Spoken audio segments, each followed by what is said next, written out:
qof kastoo inaga mid ah waxa uu jecel yahay in la xuso magaciisa la sarreysiiyo meel dheer u gaadho. haddii ay dhacdo qof xil haya oo tusaale ahaan madaxweyne ah, wasiir ah, waxa weeyaan barasaab ah, maayir ah, wuxuu doona xildhibaan ah, wuxuu doona ha noqdo qof xil haya. haddii ay dhacdo dadku sidee u badan yihiin weeyaan inuu magaciisa yaqaano, inuu xuso, inuu waxa weeyaan sheego aad buu jeclaysanaya qofkaasi. waxaad ka warantaa haddii cidda wax xusaysaa ay tahay allihii kownkan ba iska lahaa, cidda wax xusayana ay tahay addoon yar oo inaga mid ah. isagoo ilaahay subxaana watacaala arrintaa cajabta badan ka hadlaya ayaa waxa uu leeyahay fadkuruunii adkurkum, addoommo yahow i xusa, sheega waan idin xusaya, aniguna i xusa waan idin xusayaa.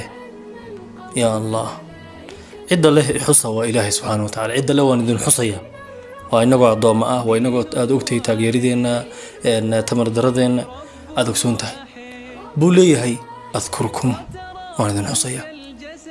yaa allah, cajabadanida tiiqsisanida yaa laga helaa waana allahi subxaanahu watacaala.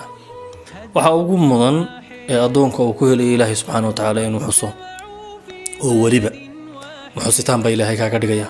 waa xusitaan iyo sheegid ilaahay magaciisa au sheegayo, weliba uu ka ag sheegayo abuurkiisa ciddii ugu sharafta iyo khayrka badnayd oo ah malaa'igtu ka ag sheegaya, u ammaanaya, ka ag xusaya addoonkaa yare miskiinka magaciisa. waa hebel iyo heblaayo isla magaciisa hadda inagu aynu naqaano ama magaceeda aynu naqaano. waxaa ugu mudan ee addoonka uu ku helayo xuska ilaahay wax weeyaan waa dikrigiisa, waa hadalhayntiisa. addoonku in ilaahay subxaana watacaala hadalhayo subxaana allah walxamdu lilah walaa ilaaha ila allah wallaahu akbar walaa xawla walaa quwata illa billah. hadallada noocaas ee dikriga ilaahay ah inuu ku celceliyo, saliga nabiga ha noqoto calayhi salaatu wasalaam, iyo dikriyada kale aan akhriyanay kii ay doonto ha noqoto, mid gaaro ka mid ah inuu addoonku ku celceliyo ha noqoto. sida tusaale ahaan astaghfirullah iyo dembi dhaaf badan lagu helo, sida laa xawla walaa quwata illa billah oo culaysada furfurta marka qofka arrin ku taagantay la xawla, sidii sadaqadii aan ka hadlanay xalqadii xalay oo kale ay u furfurto ayaa laa xawla walaa quwata illa billah iyaduna arrimaha u furfurta, iyadoo mid walba ay leedahay maamuus gaara, haddana dhammaantood waxay ka salaysan inay yihiin dikri ilaahi subxaana watacaala. subxaana allah walxamdu lilah walaa ilaaha ila allah wallaahu akbar walaa xawla walaa quwata illa billah astaghfirullah. waxay dhiganayaasha iyo bugaagtu sheegaan oo inoo dhateeyaan oo ay dhaxal ahaan ku sheegaan, qisay sheegaan ama sheekay sheegaan oo ku taalla. sheekadaas waxa weeyaan ninbaa wuxuu ahaa nin khamriile ah u sakhraansanaa, laakiin markaa dhacdadan soo socota ay ku dhacday khamradiisu may ahayn mid aada u daran ee wuxuu ahaa mid wax kala garanaya. gaadhu watay, kadib wuxuu arkay waraaq wadada taalla, gaadhigii uu istaajiyey. faduulnimada iyo sakhradda ayaa waxay u geysay intuu gaadhiga istaajiyey inuu waraaqda eego, u degay waraaqdii buu eegay. haddii waraaqdii uu eegayba waxaa ku qoran magacba, waxbaa ku qoran, qoraal baa ku qoran.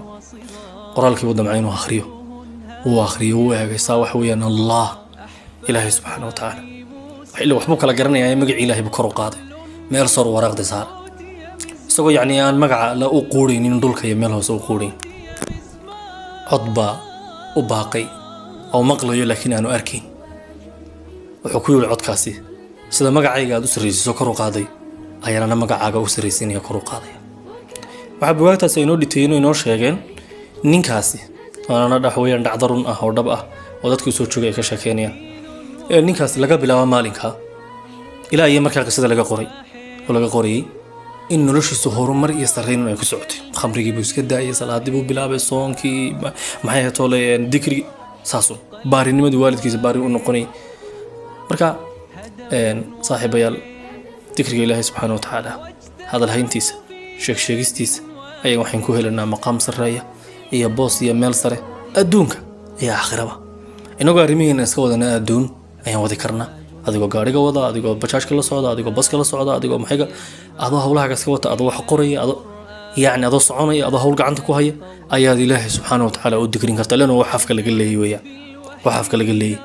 carabkeenna aanu uga caado dhigno, aanu ka dhigno mid caadaysta dikriga ilaahay iyo hadalhayntiisa, si inaguna ajar iyo abaal badan aynu helno. maamuuska ugu badan oo aan helanaana u noqdo fadkunuunii adkurkum واردن حصيا يا الله وناكسني وإلهي سلام.